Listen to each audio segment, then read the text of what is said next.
I'm going to do this. Right, so welcome to Tan TV and the NABBA show. So in my endeavour to bring some relevant NABBA content to an audience that wants to hear about it, I'm going to try and get a weekly show out that's focused around NABBA as an organisation, heritage, history, upcoming events, all that sort of stuff. So I needed somebody credible because I'm not very credible. So I've had a bit of a ride up the road, 10 minutes. Well, it's a bit more than 10 minutes, 25 minutes up the road to see my good friend Tim. So Tim, introduce yourself, sir, because you have got the credentials to be here. Yeah, tell the audience who you are and what you've done. And okay, right. So my name is Tim Rosiek, and I'm a bodybuilder. I'm really glad you pronounced. I didn't know how to pronounce your surname. I've been trying to do that all day. Anyway, oh, it's a weird one, isn't it? Yeah, you go Rosiek. You know, when you get called out on stage, it's always wrong. So call me anything you want. For me, mate, being dyslexic, it'd be Rosiek. That's the most common. It's all right. I wasn't a million miles. Anyway, I'm digressing somewhat. No, it's all good. So Tim, go on, yeah. All right. So what do you want? Last year's stuff, or? Well, let's just throw it all out. Okay. Come on, right. There's some legacy here. Some legacy. There's some legacy. There's some history. Okay. Right. So I started off in the juniors in NABBA. Yeah. All right. What year was that? We're giving away ages here, I know, but you know, neither of us are spring chicken, so we can get away with it. 2003, I think. 2004. How old were you? 10. I think it was about 20 or something like that. Right. Right then. So then I did England, won the England, come second in the universe that first year I competed. Fucking hell, that's something good. Big massive Russian guy turned up and smashed everyone. Where's he from, Russia? Oh fuck, he's won. He's 40. it's just where's his passport? He was massive.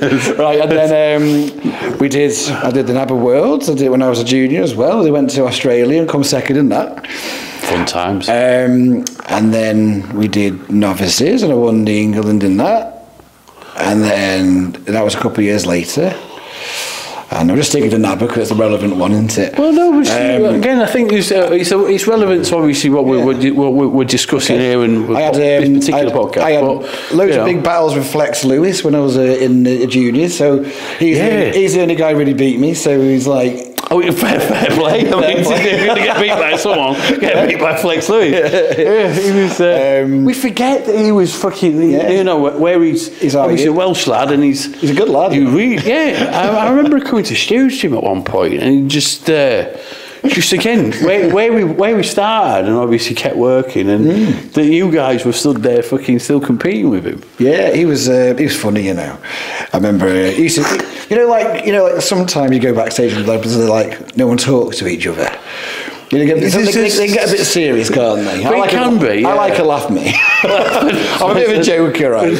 And but to be fair, Flex Ace, he used to give you his pump and he used to go, "Do you want a bit of that? Do you want a bit of that?" Because he was sponsored by CMP it was back then.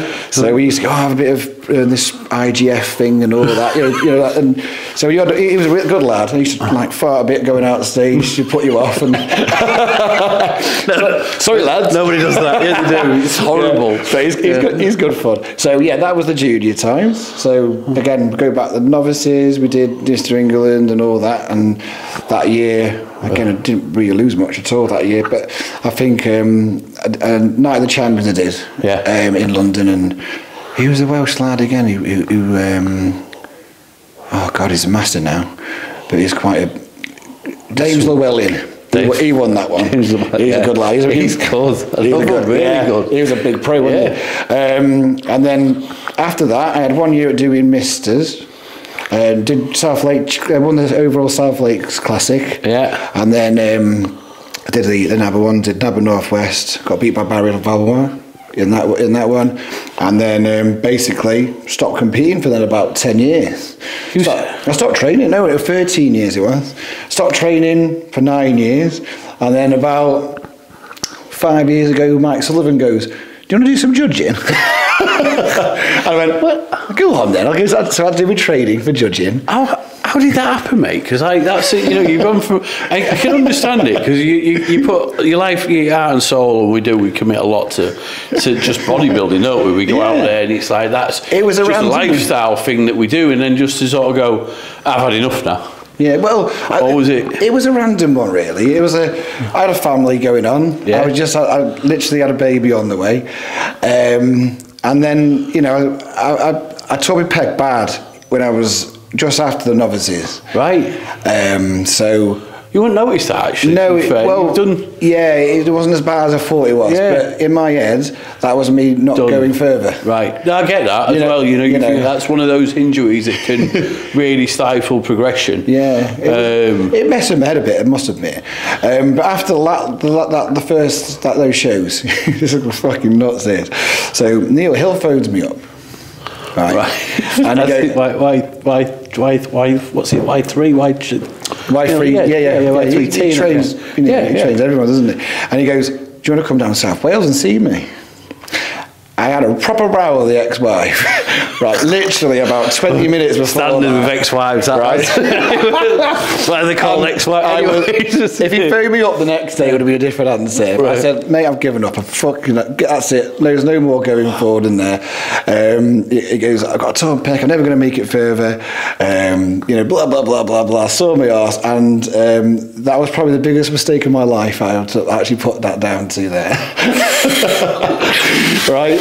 And then I just didn't do anything, and then I just continued working and stuff, and I went down about 11 stone, and then I was on holiday with the current wife. Lovely girl, by the way. She's a good one. Second wife's always the winner. I was just saying, right? And we're in Greece, and I said, I fancy doing this again. Because I did some judging training, did all the judging training, and was with Paul Rowe, and I think Joe Walker was doing the same training with us at the same time, and I was looking at this show and I thought, I could beat them. I thought, fucking hell. Is that immortal beat? And I was like, right, that's I reckon it. I've got a shot at this. Yeah, I can do this. So basically, I thought I went from 11 stone, and I thought, right, I'm going to give it 3 years, and I'll go back on there, and I just battered away for 3 years, and then I came back last year. Well, last year it was the England, wasn't it? Yeah, so I did the Fitex Northampton. Yeah, qualified with the Britain, so I won the Britain. Yep. Then I did the England, won the overall there. Yeah, and then I did the Universe. Yeah, and came second in that one. You weren't 100%. I had food poisoning. Yeah, you weren't right, were you? I had food poisoning. I was puking up backstage on that one. That was. I just remember because we met at the England for the first time, and it's again one of those unique situations. It's not unique anymore because it happens all the time. When we're at a show and someone just tips up and you go, "Where the fuck have you come from?" Sim is like that. Stealth it's just like a fucking Dorian Yates moment. It's just like, whoa. Well, to be fair, that's where I like to go, because in my head, I don't want to. Why would I put a picture of myself on stage to motivate me competition? No, I'm with you, 100% with you. It's right, isn't it? For me, it was one of those, and it was just like because we obviously they're doing all the talent and all the rest. We've not seen you, and I was like, whoa, wait up, he's in with a shot. This kid here. I was like, there's definitely something going on, and obviously you clearly won that. You won the overall of that. You looked immense, and then it was the Universe, wasn't it? It was only 2 weeks later, that, wasn't it, or the week after? It was something? 2 weeks later, yeah. So I think it was. I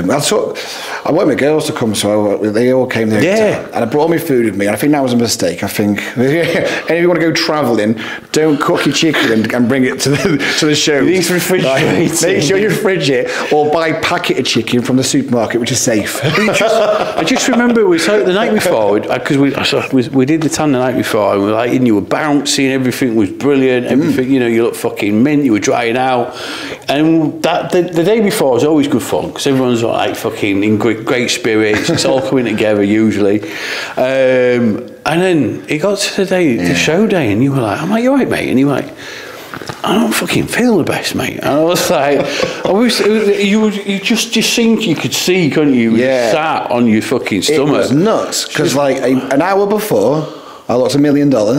Yeah. And then literally... Well, all week, all weekend, those 2 days, just fucking getting fuller and drier. I was having a banter with the Mexicans backstage, getting selfies with them, because they're quite good fun.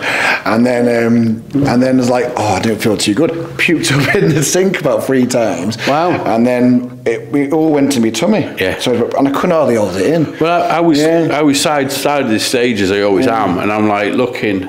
And obviously, I've got you from the back shot, but from the front, I can see that you were in pain, right? And you were really struggling to keep it together. And I thought, there's something not right here. I felt awful, like, not gonna lie, but it is what it is, mate. It was an awesome class, that, and I was like, there's nothing wrong with fucking second place, is there, in the fucking universe? No, I was hoping to get top 6 anyway, so I was happy with that. Again, you come away. I mean, there's clearly they'll be back to that at some point, because we're knocking on the door of the universe now. We're at the point of recording this. We've got the England coming up a week on Sunday. That's it. 24th of September. That's looking interesting. That's clearly the last qualifier for the universe. So it opens it up, and it's an open show as well. So it opens it up to athletes that want to try themselves or want to think they're in the right shape to get in there and compete on the universe stage. So it's going to be an interesting one. It's going to be good. Yeah, some good athletes looking at getting into that. I've seen a few of the guys contact who've been messaging and say, I'm going to jump in there. I'm going to jump in there. So should be a good show, the England, to be fair. I'm really looking forward to it. I think we've had it's been an interesting and a hard couple of years within NABBA of just getting that. I know we talk about post-COVID, but really trying to find the momentum again, and I can feel that building now. I can see that coming with the England.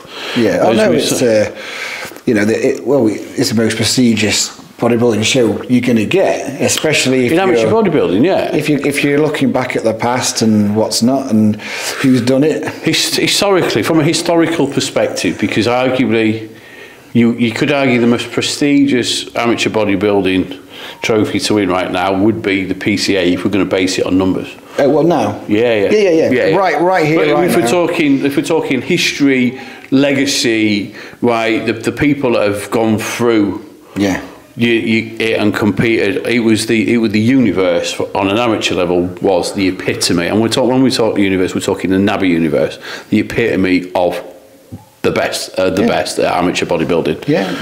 Arnie walked through. There's been Charles Clement. Fuck, he was a cracker. It's endless. You can reel them off, couldn't you? The list is endless. I mean, it really is. You start, and I will endeavour to do this, because when you start going, fucking hell, him, the list goes on and on, because at some point, any quality bodybuilder had stood on that NABBA stage. I suppose that's part of the reason we're doing these things, is to bring the attention back to that stage and sort of go, it's still got relevance. In fact, I think it's got a massive amount of relevance. I just don't think we've been very good at communicating the message to a younger audience. And I think that's the problem, isn't it? I think they're tackling it at the minute. There's more social media going on, but the youngsters aren't that clued up with it at the minute. We've missed. There is a lost generation of bodybuilders, and this is my opinion based on the conversations that I've had through the amount of shows that we attend and federations we work with, is that some of the younger guys, I mean, I'm 44, nearly 45, you're 40. Just about. Fuck you. Shocking. we've probably the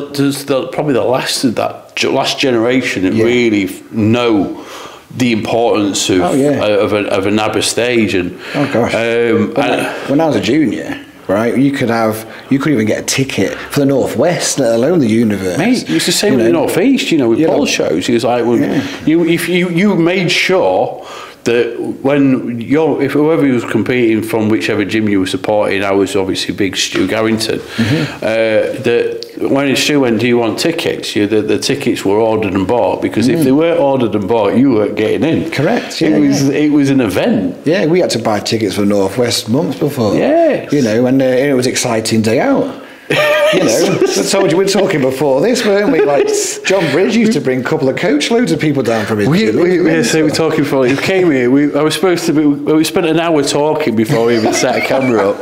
I was like, we should probably put this on camera.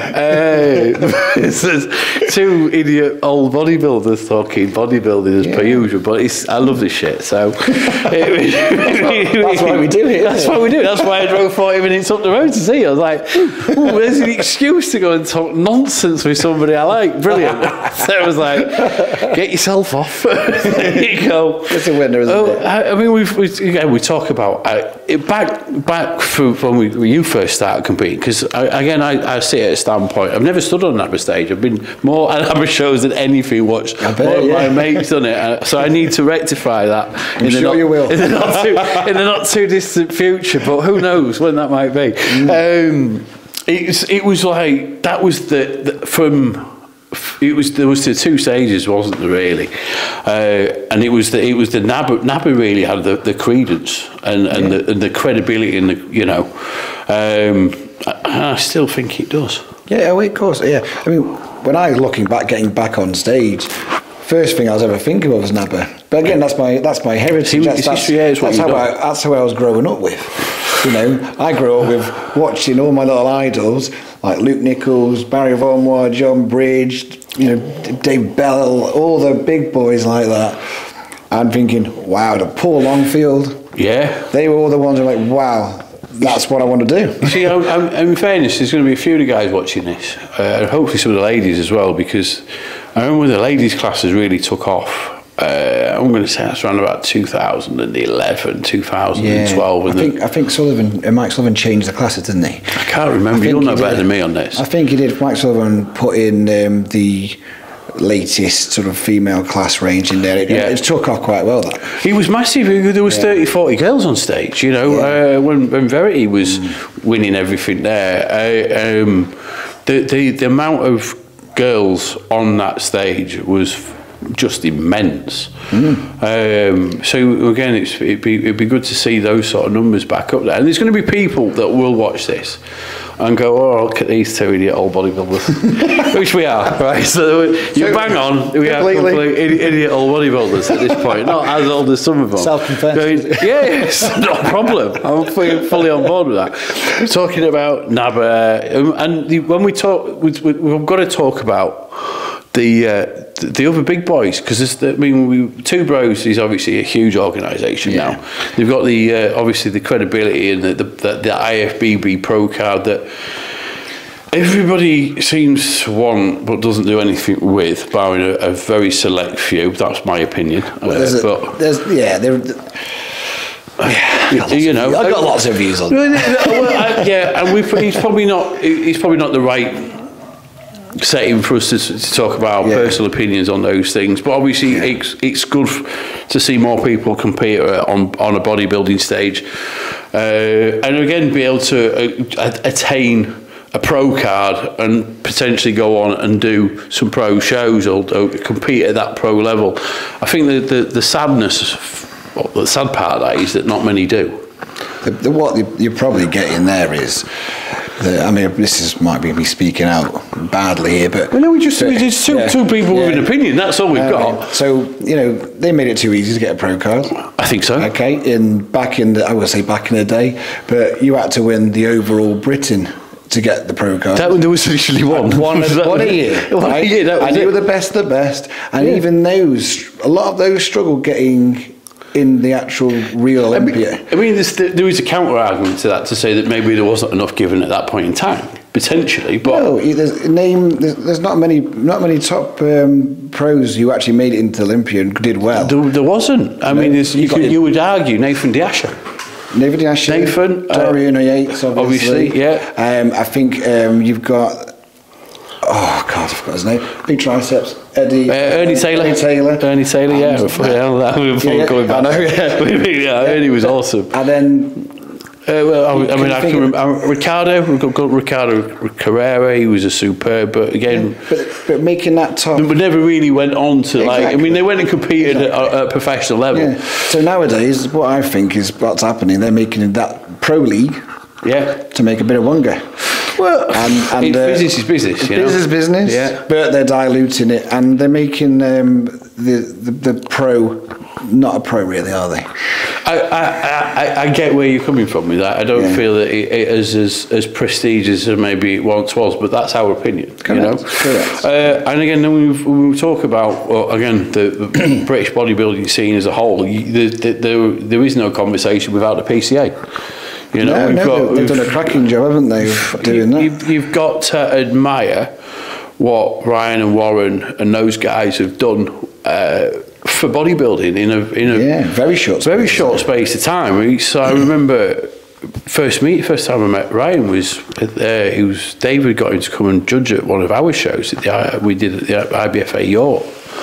And he was like, "I've just set this up," and he was getting if you qualified through the IBFA, you could go and do their finals. This is like 2012, 2013. And I thought these guys have got some, and they're really motivated. You know, you can see that. Yeah, and then you look at the expo that they've put on this year and how they've evolved. As a federation, now they're obviously branching out into different countries, and you know there's a lot of athletes on those stages. I was reading something we were talking about earlier. I was reading something, an article or a post earlier. There's something like 5,000 athletes have competed with those guys this year. So that's some serious off to those boys. You know, that's a lot of shows. It's a lot of tan from my perspective. That's a lot of people competing, and I think that the finals are something nuts, like 500 competitors. There was 500 there in 2019 as well. So I mean, they're getting the numbers in. Hey, look, you can't argue with it. I think they've done phenomenal things for British bodybuilding. And I think from a NABBA organisational point of view, I think we've got, if you're competing on those stages and you just want to be a good amateur, you know, we're talking amateur bodybuilding here. We're not talking professional bodybuilding. No. This is, if you want to be on a good amateur bodybuilding stage, then you've still got the NABBA shows to really get involved. If you want to be, there's not many people can walk away saying they've competed and won a NABBA universe. No, there's not. Isn't there? That wasn't a thing, mate. I didn't mean it. Like, there's time yet. There's still time. Yeah, there definitely is. But going back to that amateur thing and the professional thing, right? So, what I love about bodybuilding is socialising with your friends. Yeah. Meeting people you don't meet until the shows happen, you know, having a good crack backstage with the athletes you compete with every year and in and out. But when you get to a pro level, it becomes a totally different ball game, doesn't it? I've never been interested even thinking about going pro on that point, because you're going. Oh, it's competitive now. First of all, it costs a fortune, doesn't it? You got to pay 200 quid to enter a show. I wouldn't know what the numbers are. It's a lot of money. Like, I know. Yeah. So someone told me, I was like, "It's how much?" It's expensive. Wow. Yeah. How do you fund that? Yeah. But again, reality is, unless you're the best of the best, you're not going to make any money out of being a pro, are you? You're going to be disappointing yourself, in my opinion. You know, that's why, you know, in some respects. No, I think there's a point, isn't it? I think I did one interview at the Britain with Andy Sav. And I really, in fact, I'm going to make a point of editing in that and pointing it out, because this is, one, it's comedy gold. We've known each other for a lot of years, and it was just like two idiots. But he makes a really good point. That he said, we're talking amateur bodybuilding. Yeah. This is amateur bodybuilding. We are the best amateurs at bodybuilding. We're not pros, and you've got to ask yourself the point of, what does it mean to be a pro? What does it mean to be, you know, if you want that title, then you need to be able to take that on. Surely you want to go do more with it. Yeah, exactly. Because otherwise most people get a pro card and that's it. I mean, they might use it to be an online coach and get more credibility. Well, that's business. If that's how you build your business, I get that. However, we do whatever because you love it, right? Because we're idiots. We enjoy it. We enjoy the banter, the fun you have backstage, meeting everyone.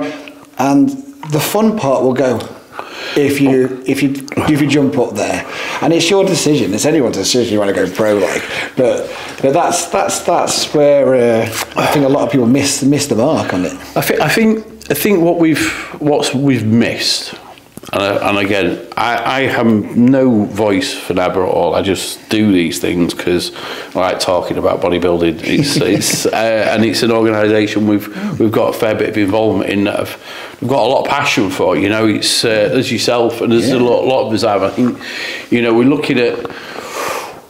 We came from an era where there was only two choices, really. Yeah. You know, we had the UK BFF, which was an IBFA. Oh, sorry, no, an IFBB route. If you wanted to pursue that, if you were, as we've already said, the best of the best of the best on the day of winning a final, and even then you weren't guaranteed one, by the way. Yeah, right. You know, so it was still amateur bodybuilding. Yes, certain criteria suited. It suited me at that point with the weight categories.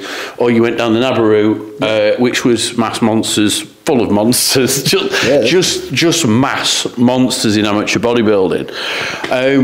And what? Obviously, there's a lot more choice now. There's a lot of choice there. We can't forget the guys at FitX have done a phenomenal job building what they've built up there. They've done a cracker, actually. Yeah, you competed at their shows, didn't you? You won the Britain there. I enjoy their setup's mega. Yeah, they've done a really good job of that. It feels like you're in. It feels like you're in like a proper, well-organised show. Like it's like an event. It's mega. Yeah, sitting there with screens everywhere. They do a really good job of that. I think we've all expectation levels from athletes are higher now. We want to be involved in in not just a show, a production. You know what I mean by that? You know, it's. So we walked into the finals, and it was like, wow. Was that the Blackpool fight? Oh, it was like, mega. I didn't go, but I was like, it was Winter Gardens, Blackpool. I was like, that's somewhere you want to go. Oh yeah, well, you know, I was with a lot of people, my friends, they're a bit older than me, and you know, they're old school, right? You know, and they're like, wow, and they was literally saying, oh, I could go back to this. This is, you know, and it's encouraging people to do it because it's fun and it's exciting and new. You know, that's what they've done a good job of that. No, I totally agree. So I think, you know, there's are we oversaturated? Yes. With choice, which does that oversaturation dilute quality? There's a question. Yeah, I think so. Because let's just get it right. If you've got someone you know you've got to try and beat, you're going to be pushing yourself harder, aren't you? Of course you are. Right? If you because the first battle's with yourself, second battle's with the man on stage on the day. Yeah, and if you get beaten by someone and it was close, you know, I'm going to take a year off. I'm going to get bit. I'm going to beat him. You want to make sure that person's there next year. Yeah, like, you got to get that. Gives you the motivation to do better, doesn't it? Now you're turning up and there's like 2 or 3 people in the class, and 2 of them are crap, and you just turn up and win easy. That's boring. It's boring, isn't it? It's not fun, is it? Everybody wants to compete with a good standard of athlete. Correct. Yeah. And want to actually fucking have walked away having won for the right reasons. Exactly. You get plenty of people online now, and they go, "Oh, look what I've just won." And you're the only person in the class. Well done, you. You know, you haven't won anything, mate. I've seen a few classes. Yeah, and like, you know, and like they make a big deal of it, like they've won they're a pro, they've won one show, but you're the only person in it. That's no win. That's no win. First and last all at the same time. I can reel off quite a few people. You know. Oh, we're going down a slippery slope here. But you know, I would respect them more if they said I was the only person in it today. Blah blah blah. But you know, that's the one I'm saying on it. I've got to draw this back to Sav. I'm going to put this interview out because I came up and I went, right, come on, Sav, tell us how it's gone. And he went, I came 4th. A 4. And he knew his condition wasn't where he wanted to be. He'd really struggled with a few bits. But I was like, it was just the honesty and the humility and the comedy factor going, 4 for 4. That's it. Anyway, qualified for the universe. But you admire that, don't you? Because that's the honesty. Yeah. I mean, and that was a British final, so it was like he's one of those. But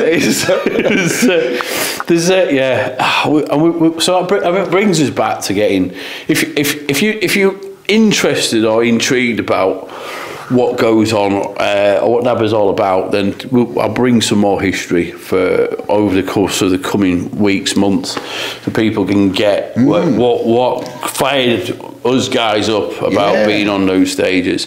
If it's something that you're thinking, do you know what? If you're in shape now, right, and you're thinking, and you've got some shows lined up, I would think do yourself a favour, jump in on the England, because that is going to be a mega show. The numbers are looking really good. It's the last qualifier for the universe. And it's the last qualifier for the universe. Just do it, man. Get it. It was.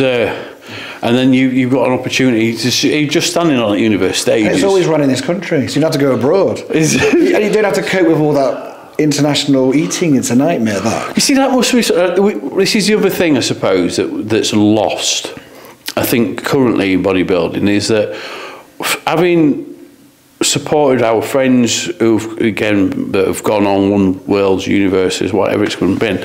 There was, and done it through like NABBA or even like some of my family members that had done it through the UK BFF. There was always a route that you went. So you'd look to it, you'd win at a regional, you want to go to the finals, you top 6. If you're trying to aim for that top 6, clearly everybody wants to win it.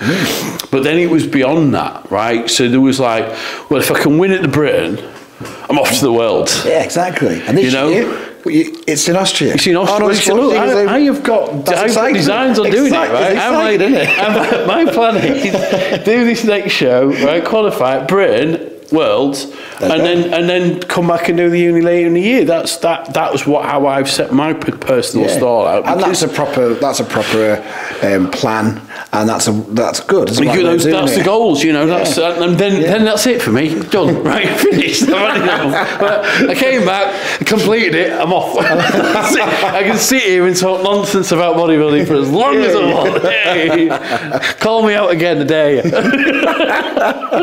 I love it. You've got no cash. Who cares? I mean, I did loads of the international stuff when I was a junior. I went to Greece. I went to Australia. There was loads. Did you go out to Brazil? No, I didn't go to the Brazil one. That sounded fun. But the great fun. They were honestly, they were the best. I don't think I'd have come back from Brazil at that point. I've still got pictures in my office there of the Bernie Cooper. Paul Sutton in my room. Bernie Cooper. Yeah. Steve Stinton won it. Yeah. We had Phil Carlin, bless his heart, he's passed, but he was a brilliant friend of mine, Phil Carlin was, but he was there. It was a brilliant experience, that. It must have been. I mean, I was only 20 as well. It was fantastic. I just remember Stu at the time going, right, I'm like, he was at Malta, was another one. Yeah. Right, Brazil, sticks in my mind, Brazil, I don't know why. I was like, we had a South Africa one, which was kind of quite interesting as well. But the point that I was getting to with it was that those things led on to going off to doing international competitions. Yeah, so it's fun. It's fun, and I just don't. Yeah, I suppose if you've won an IFBB Pro card, then the opportunity is there for you to go and complete these pro shows. But like we said before, but you have to self-finance. You self-finance. That's a lot of money to spend. Whereas it was that you were going as a team that was being funded by NABBA. Yeah. I think I can't remember what it was. If you'd won or come second, was that your place was paid for? Or I can't remember. I don't know what the deal was. It's changed a bit now, hasn't it? But, it's changed now because the levels of money that were available aren't the same. It's not the same, but yeah, we got. I'm pretty sure it was the area show got you there. So, right. So I think Mike Sullivan, he was the NABBA Northwest rep at the time. I think he funded me to do that. Right. You know, and that was, you know... It's not a cheap thing to do, but the experience of going away, like you say, having to deal with the food must have been a thing in itself. You never forget it. I mean, there's a big funny story about, you know, I got caught with potatoes at customs in Australia, like, and that goes... and every time we... Of all the things to get caught with potatoes. I got like some like $200 fine for that. Seriously? Yeah, I swear down. What? Yeah. What's happened there? It's like, we're not with the baked potato. It's just as baked spud. What am I supposed to do? Well, it can carry, you know, pests. Well, yeah. Anyway, so we got walking, and you're all dead, aren't you? Because you're dieted down, and like, and they're all waiting for us. They're just like, right, everyone open your bags up. So like every single person who was a bodybuilder, all the Scottish guys, all the English guys, they just went, and they went through everything. Any Trenbolone? Like a fine tooth comb. Well, there's a story, but I won't tell it on here. Oh, right. I was a joke. The joke, it always lands me. Keep your mouth shut, Phil. But you would never, honestly, it was crazy. But it was, I'll never forget that. So the potatoes, how much? 200 quid? 200 quid, almost spending money. I was going to get Aussie tops and everything. Oh, wounded. I did. Brian, bless his heart, he sorted me out. He gave me a little bit of cash to help me on to help me out. And, you know. Some good Aussie guys. Brian Hayes have always looked after me. They're great, they are. Man. Yeah, I love them to bits. Love them to bits. Just that t-shirt as well. Show me up. I wish I put mine on. Let me give them a plug, actually, because I've got a new NABBA Universe t-shirt out now. You can go and contact them. I get that. And more extra brownie points. There we go. Go and find them, Bryce and Hazel. They're good t-shirts, to be fair. They're all right. They're good. So it's like Sarah and I got one. The new one's a bit nicer than that. No, they're good. Like I say, I got Sarah and I got one last year. I think it was at Universe. I made sure she got the smallest size so I could pinch. Good lad. We all know I like a tight t-shirt, Tim. There's nothing wrong with that. The bodybuilder in you. If it's not spray on, it's too big. That's it. So, what's next? You coach a few guys. I know a few of the guys that you coach him. Yeah, got a few people on the go. I don't like taking loads on because you can't focus on them. Fair play. And you know, and I do it because I love it. Mate, you know, if that's the right reasons to do it as well. Remember you've got to love anything you do, haven't you? Yeah, you know, this is. I've loved this ever since I was 12. This is what I've always wanted to do. You know, it's a weird one, isn't it? I always say this: is that bodybuilding, when it's in your DNA, 100%. I just think it's just in. For some of us, it's just in us, and for all the trials, tribulations, things that life throws at you. For me personally, it's always been the mainstay, you know, the stable bit that to build back from. You always find that foundation. Let's start in the gym. Let's get in there. And life does throw you a few curveballs. Trust me, I've had a few. You're like, start again. Well, where do we start? We start by getting in the gym. For me, it's 6 o'clock in the morning or 7 o'clock in the morning. And that's where it all comes back from, you know. And we're still here. And we're involved at whatever levels, talking nonsense on podcasts these days. You love it, don't you? Well, we do. You know, I love being in the show. You know, I get more pleasure, or just as much, helping someone out backstage, watching them on the show, cheering them, than doing it myself. So, you know, I love it. I love it. It's a weird experience. Just from my perspective, being involved in obviously the tanning side of it, which is not an avenue I ever expected to go down. Thank you, my dear wife. It's a fine art, like it is. It really is an art. It can't just be done by anyone. Well, it can just be done by anyone if you train how to do it properly. And there is. It makes a difference. It does.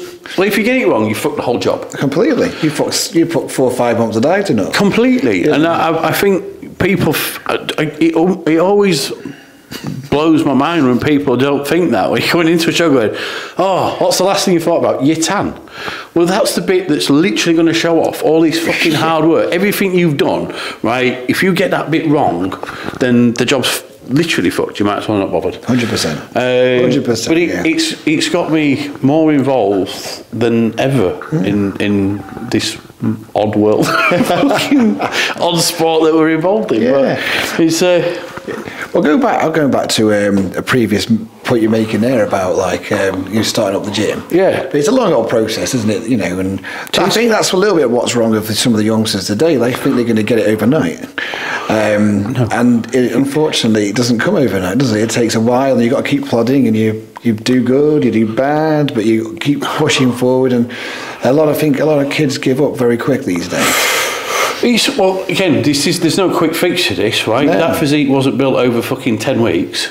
No. It's fucking 20 years, 20 plus years of fucking hard graft. You know, I know you had a bit of time off in between, but it does come back. It comes back very quick. It does come back very quick. Once you've been there, but you've got to have been there first. Yeah. So there isn't. There is no magic pill, magic formula, anything. You've got to love it, really. You've got to want to fucking get in there every day and grind it, isn't it? It really is. If you don't like it, I'm going to get in there every morning and slug this out. It's like just is habitually fucking odd but fun. Yeah. I'd say that you're still learning. I learned loads last year. Loads. Always. You know, I've done it. 20 plus years, and I'm still learning now. I've changed all my routine around now, and it's much better. Yeah, is that just through evolution and obviously learning more, working with more people? It's learning your own body. You always learn your body, and it doesn't change as you get older. Of course it does. You know, and you've got to work with it. Work around it. But yeah, I've learned a hell of a lot. I mean, I personally, I think I overate last year. Right. I didn't need as much food. I think it did upset me stomach a little bit. Right. But learning from that. And you move forward, as you know, and everything's a learning process. And I learned a lot from all my mates who are, doing over 55s and things like that. Big Barry Varmar, he's helped me out a lot. He's got so much experience. Big Paul Rowe, so much experience, and they're all big old NABBA boys. They've both won Britons and stuff over the worlds, etc. But you learn a lot. Paul Rowe diet will grow on like 1,600 calories. Which is random. That's but everyone's different. It shows you that everyone's different, and you won't get anyone more muscular than that guy. It's bizarre, isn't it? You have an overfeed. I've always struggled putting the food away, but I don't generally need massive amounts. But then I'm not a big guy anyway. So. Yeah. I mean, I'll give you an example actually of where I think some of these youngsters will get it wrong. Actually, so we did a seminar at our gym, right? So I think I saw back in it. Yeah. So we got. Paul Rowe, your world champion, British champion, blah blah blah blah. Paul Sutton, 5 times Mr. Universe, right? There's a legend, right there. Barry, he's a British champion. Dan Smith, he's been European champion, right? So we had a proper good setup there, right? And there was no youngsters in that crowd at all, right? So 2 weeks before, right, I went downstairs. There's a girl who was competing from our gym. You're going to come to the seminar, you might learn a few bits. And do you know what the response was? It would make you laugh. Oh no, I know everything. Wow. 18 years old she was. I found it on online. If it's not on YouTube, it's not worth knowing. 18 years old. Wow. I'm like, wow. I said, did you realise, people like Barry have got like 40, 50 years experience. You might pick something up useful. Oh no, my coach is better than them. Oh my God. One show. I'm like, wow. Anyway, I was like, wow, this is nuts. When I was a kid, if that was in a gym, I'd be the first person there. Wouldn't you just? You're like a sponge and open book. You want to be writing everything down, don't you? Honestly, it's mental. So, and I'm like, wow. Anyway, she did a show, right? And she dyed every single bit of muscle off. Yeah. You could imagine. And she didn't look very good. And there you go. And there you go. And that's what happens when your coach has only ever won one show and he's just regurgitating somebody else's information that he doesn't know anything about. Anyway, just an opinion. But honestly, I'm like, that's where they are. Yeah. And like some of the kids, they go, oh yeah, I want to be a pro in a year. I'm like, people sat there, right, going, these two are old idiots. It's true. But we are just actually stating the facts. We are idiots. I work in a gym, right? And I work in it's a good bodybuilding gym, right? And it's got a lot of members, and you get some good people coming from it. And there's a lot of people compete from there each year, and you will be absolutely shocked about what they come out with. I had a young kid come up to me the other day, right? He was probably 19, 90, maybe younger than that. Yeah, I want to do a show. I went, oh, okay, that's cool, cool. So how long have you got? 5 weeks. Right? It's my diet. What do you say to that? Wow. What do you say to that? When are you going to start training? Well, that was what I said, actually. I'm like, well, you might need a bit more muscle than that, you know, because when you diet down, you're going to lose 2 stone. You'll be about 8 stone. You know, I'm like, you know, it's a long-term thing, isn't it? I'd love if anybody who wants to comment on this, please do, right? Because if you're I know what it was like 80. I still remember walking into, I didn't walk into the gym actually because I stood outside for 25 minutes terrified of going in the gym. This was Olympia Gym in York. It was owned by a very good friend of mine. We wasn't at the time, but he is to this day. A guy called Paul House, who was at the time just a bodybuilding legend. He's still one of my bodybuilding heroes to this day, right? Because he was, and the gym was full of every fucking bodybuilder that was from York, which is where I'm from, right? And it was a face-to-face of a who's who of fucking bodybuilding and notoriety and I'm like, my mates were one of my other pals, a guy called Das Carr, who was just had the best legs in the business at that point. He was like, you need to get in here, you need to get in here. And I was desperate to train at this place, right? I'd trained at a Fitness First or something relevant like that for a little bit, and I was like, I really want to be in there. And just terrified of walking in the door and thinking, I'm going to go in here and someone's just going to knock me out or eat me, or knock me out then eat me. I don't know. Maybe I'm just going to end up as a gimp in a cupboard for 3 weeks. I don't probably wouldn't want one. I've heard the stories. With that camera probably got me in there. I was like, another subject. That's another story altogether. I was like, anyway, fast forward, and I've obviously gone in and got to know the guys. Ended up working in there myself. Ended up working with Paul. To which point, that's another story because he came in, and then we're working for a company called AMC, which were doing like these. They can't do it anymore because it's illegal. It's like people up for 3 years and stuff. But at the time, it was like you get anyway. So Paul walked in. He went, "He's all right. He's not. He can fuck off." And I was like, "What for done? He's off to work for Fitness First on memberships." And I was like, "I'm not. I don't know what you're on about." He was my best mate. Who was still with me. A guy called Charlie Garforth. Right? If Charlie's watching it, it was Charlie Garforth. It was him. But I went on to working there, training there for years. It was like, and that I was. Again, the seminars that we used to put on there, we had like fucking Sean Ray. That's it.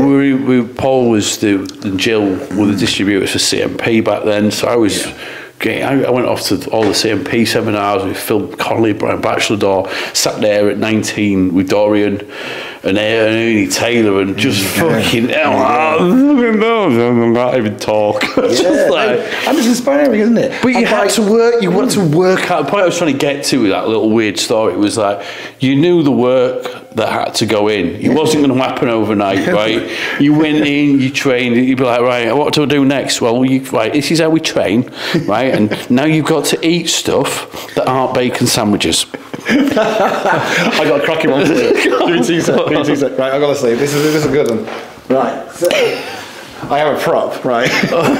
So it's not a calf, is it? Please, it's a pound of muscle. That. Oh right, okay. Right, yeah. It looks like my calf. Yeah, and it literally actual size. And it makes you laugh, right? So, you know, to be like, I don't know. Let's just say you want to be a pro. Yeah. Right. My size, 5'9". Yeah. You're gonna have to be 17 stone on stage minimum, aren't you? It was something like that, yeah, monstrous. Right, you're gonna have to be, aren't you? Right. That, right, will probably take you 2 to 3 months if you're on loads of gear to make. 2 to 3 months. Right. If you're lucky. And and if you've got the a bit of genetics in there as well. Yeah. If you put on 7 pound to 14 pound of them a year, that's the best you'll ever get on the most gear you're gonna get. Right? So how are you supposed to be a pro in a year? That's my point. That's my point. Right? Yeah. So, I put on the stone in my course. Exactly. It's quite a bit, isn't it? Yeah, it's a lot. Right. So you go, I've just done loads of gear and I put a stone on. water. Well done, mate. You just pumped yourself with loads of water, haven't you? I look massive. Got some really good photographs of that. Haven't we all, puppy? I'm trying to spot me and we Carl stand out in Penrose. So how are you? I don't get it. And he's like, I put £22 on. There's no way you put £22 on that in a year. Impossible. It's just not happening. Yeah. Do you think that's just like the Instagram lifestyle? It's like that. Yeah, 100%. Yeah, I think people getting famous off, saying they've done crazy stuff and people like it. That's dangerous, though. Also, people like the easy way out options. We all like easy options, don't we? But in this sport, there's no easy way out. Unless you're a proper freak. Yes, and there's freaks of nature out there. There is. You were going to be a pro, but if you're going to be a proper pro, get it right, you're going to be pro-sized by the time you're 20, aren't you? You'd think so, wouldn't you? I thought so. Look at Lee Priest. Don't have a look at Lee Priest when he was 18 years old, right? He would have won the British Championship overall when he was 18 years old. Right. I'm going to say, right, anybody that's of a certain age, right, if Lee Priest wasn't your favourite bodybuilder, potentially after Dorian, because we all love Dorian, right, then there's something drastically wrong with you, because he was just like this. He was just immense, wasn't he? A legend, mate. Absolutely immense. He was comedy.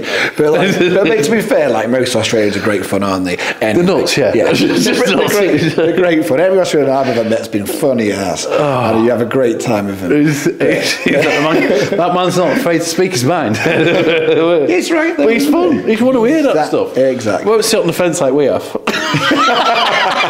Yeah, that's it. You've got to be a little bit careful. No, we just don't want to upset people. Again, people get offended really easily these days. They do. But I've, again, ADHD, I say stuff that shouldn't really say half the time, but I'm sorry if I've offended anybody. I just go along with the flow. Blame me. It's not I'm easily led. So, right, we've gone up. We're not gone off track. We've talked fucking bodybuilding. We're talking about bodybuilding now. Yeah, so I'm not cautious of the time because the people will have just switched off or fast forwarded. If you're still watching this, thanks. Clearly you've got nothing better to do with your life. We hope we've brought you some comedy value and some interesting talking points. Yeah. Those talking points should be, should I compete at NABBA show? Well, if you're thinking about it, then yes, you should. Yes, 100%. First protocol. Yeah, first protocol I'd ever do when I do going to shows is like, where my NABBA shows. Yeah, well, now they've opened up all the area shows, so you can actually go and compete anywhere at any time. Okay, right. So let's talk new rules because certain things have changed, right? And if I had my phone, which I've left in the kitchen, then I'd have probably rung Mr. Paul Jeffries also and go, what rules have changed at this point? So next year, is it from next year? I think it's from the UK. Right. Oh, from the UK shows. So I think it's from the UK. Because the next two shows we've got the England. On the 24th. England, Universe. And then the UK, which is the first qualifier for the Britain next year. Those two have always been open shows, haven't they? So yes. So hence the reason they're called the England and the UK show. But next year... Every area show... You don't have to be from that area anymore. Yeah, which makes sense. Well, it's good. Well, also, it's you can plan yourself better, can't you? Yeah. So if you think... I did always get why we try to keep it within area. But I think if you're chasing a qualification... Yeah. Right, and you can be. You know yourself, you're not quite there, or but you never know who's going to turn up. You never know, mate. Right, and you think, oh shit, I've got. All right, well, I'm going to go northwest. Right, I'll do that. You've done northeast at Leeds. Going to go. Fuck it, I'll go and try the northwest through the attic shows to go do it. Northwest always used to be a couple of weeks before the Universe. Exactly. So Britain, so it's perfect. Exactly. So you don't want to be waiting a month or two before a show, do you? That I've always wanted to do. That have a couple of weeks where you can get your water back down, and then you're there, aren't you? But that makes it nice for people now. There's no stress. Oh, I've got to do this show, which is like 3 months away from the show, whatever. Now you can go, well, I'm not quite ready. I'm going to give it a couple more months to get myself ready, and then. But it also means that if you're, let's say you're dipping into, you've set a stall out to do, I don't know, Fitex, for example. Yeah. Right, and you're thinking, well, actually, that show's a couple of weeks before. I wouldn't mind having a blast at that. Yeah. You no longer got the headache of thinking, is that within my area? No, exactly. And it also might open opportunity to go to another British finals, which might open up to go into a world finals, which might open up to go into a Universe. Yeah. So that's another beautiful thing about amateur bodybuilding, isn't it? Yeah. Right? Amateur bodybuilding, it takes a lot of time to get in shape. It does. When you're in shape, why not enjoy doing as many shows as you can while you're in shape? Dude, mate, I'm one of the worst for this, right? Because I generally go, I'm going to do that show, and I might do a couple of others around it, but I'm generally just go, I'm going to do that one, and I'll do that, and I'll fuck it all off, right? But and to my own detriment, because you've done all that work, then you should think, right, actually, boom, let's do a couple more around that, a couple more, as I will do next time. Yeah, I mean, it's nice. It's nice when you experience different federations. You see new people, the way they run, and to be fair, some federations might suit your physique better than others. Might they? Well, they do. You know, certain things do, especially in the girls. Because like Fitex girls, they've got a lot of different classes, and like it's I couldn't judge half of them, you know. You get lost, don't you? I'm glad I don't judge for Fitex, put it like that. I'm glad I don't judge. I've got to be honest. I'll give you an opinion. Should use a fairly decent one, but I'm like, I wanted to sit on a judging panel. That's too much commitment, too much responsibility. But I do look at the girls, and I do this across all the feds that we work with, and you're going, I don't know. I don't know how to judge them. I wouldn't know how to call them, because they're usually bang on, all of them. Well, especially when you get to a higher level. Yeah. So you get La British standard, and they're like, wow, they all look very similar here. Then you go to a world standard, and you think, bloody hell, they're actually that close. It takes a good eye, doesn't it? It really does. It's just like, which bit are you dropping points on? Is the point? I'm like, how are you cut anyway? Shape, size, skin tone. It all gets put into the equation. Yeah. Presentation, the way that they do their routines and flow around the stage, eye catching stuff. There's so much detail in that. I'm going to let somebody else worry about it. Exactly. It's great to see the more female athletes on stage. It'd be great to see some more of the girls. If you've not been involved, if you're a female athlete that has bothered to watch this far, we are sorry. We genuinely are just sorry, just for us.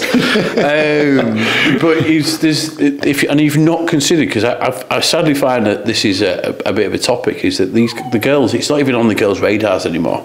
Well, NABBA. With NABBA. It's a shame, because the standard's excellent. Yeah. The girls that have again, we looked at the girls that won the uni last year, and we know them all, and they're phenomenal athletes. Yeah. Really, I mean, it's standard testament with every federation. There's a lot of them have gone on and done. Yeah. But I mean, to be fair, NABBA used to always have the best females. Yeah, 100%. Always did. And it was like, wow, it's going to be a tough... Totally paved the way with female, but that female competitive edge. Again, if it's not something that you've ever looked at, ladies, then definitely give it a shot, because I think you'd be more than surprised about what you're going to get there. One, athlete experience. Two, again, what the stage is like, what you're going to get, and the chance to stand on those historically awesome stages. Yeah, and you're more than likely going to get, do well if you're half good. You can go away international and get some good experience behind you. Yeah, take it on again. Just another tick of the box, I suppose. At that point, you spend a lot of money on the bikinis. Get some use out of them. Exactly. I'm a Yorkshire lad at that. Do you know what? I'm glad I'm a man. Well, quite a lot of time, really. Quick shave, bit of tan. I tell you, you don't have to worry about that, mate. Bang a bit on, love. Come on. I'm not short of it. He's not short of tan round now. Shut those lucky pants on. I got some the other week.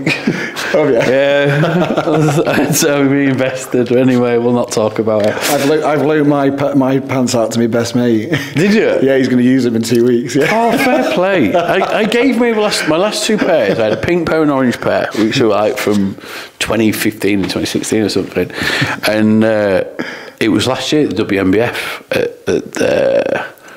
I was one of the juniors, and his mum had rung up and said, he's really, he was only 15, this lad, by the way. Wow. He was phenomenal as well. So there was two 15-year-olds, and they were both great. But he says, where do I get some trunks from? I'm like, it's literally the fucking day before the show.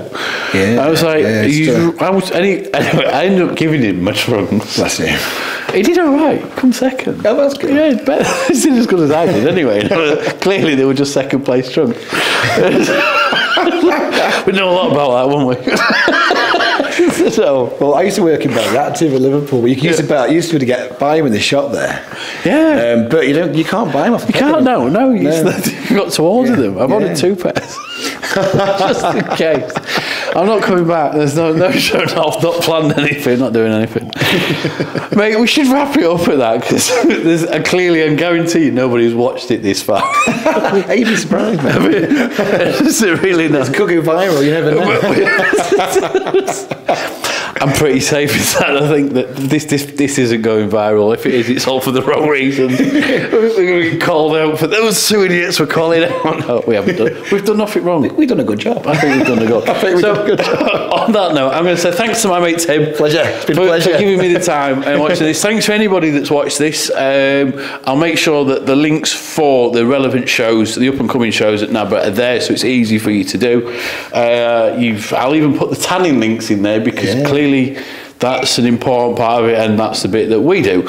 And anything, if anybody's got any comments, drop them in, and I might respond to them, but I'm notoriously bad at that. And if anybody's got any ideas or anything you want to see from future shows, other than please don't do them, or can somebody else do them? If anything constructive, drop them in. But yeah, on that note, I'm going to say cheers and goodbye. See you later.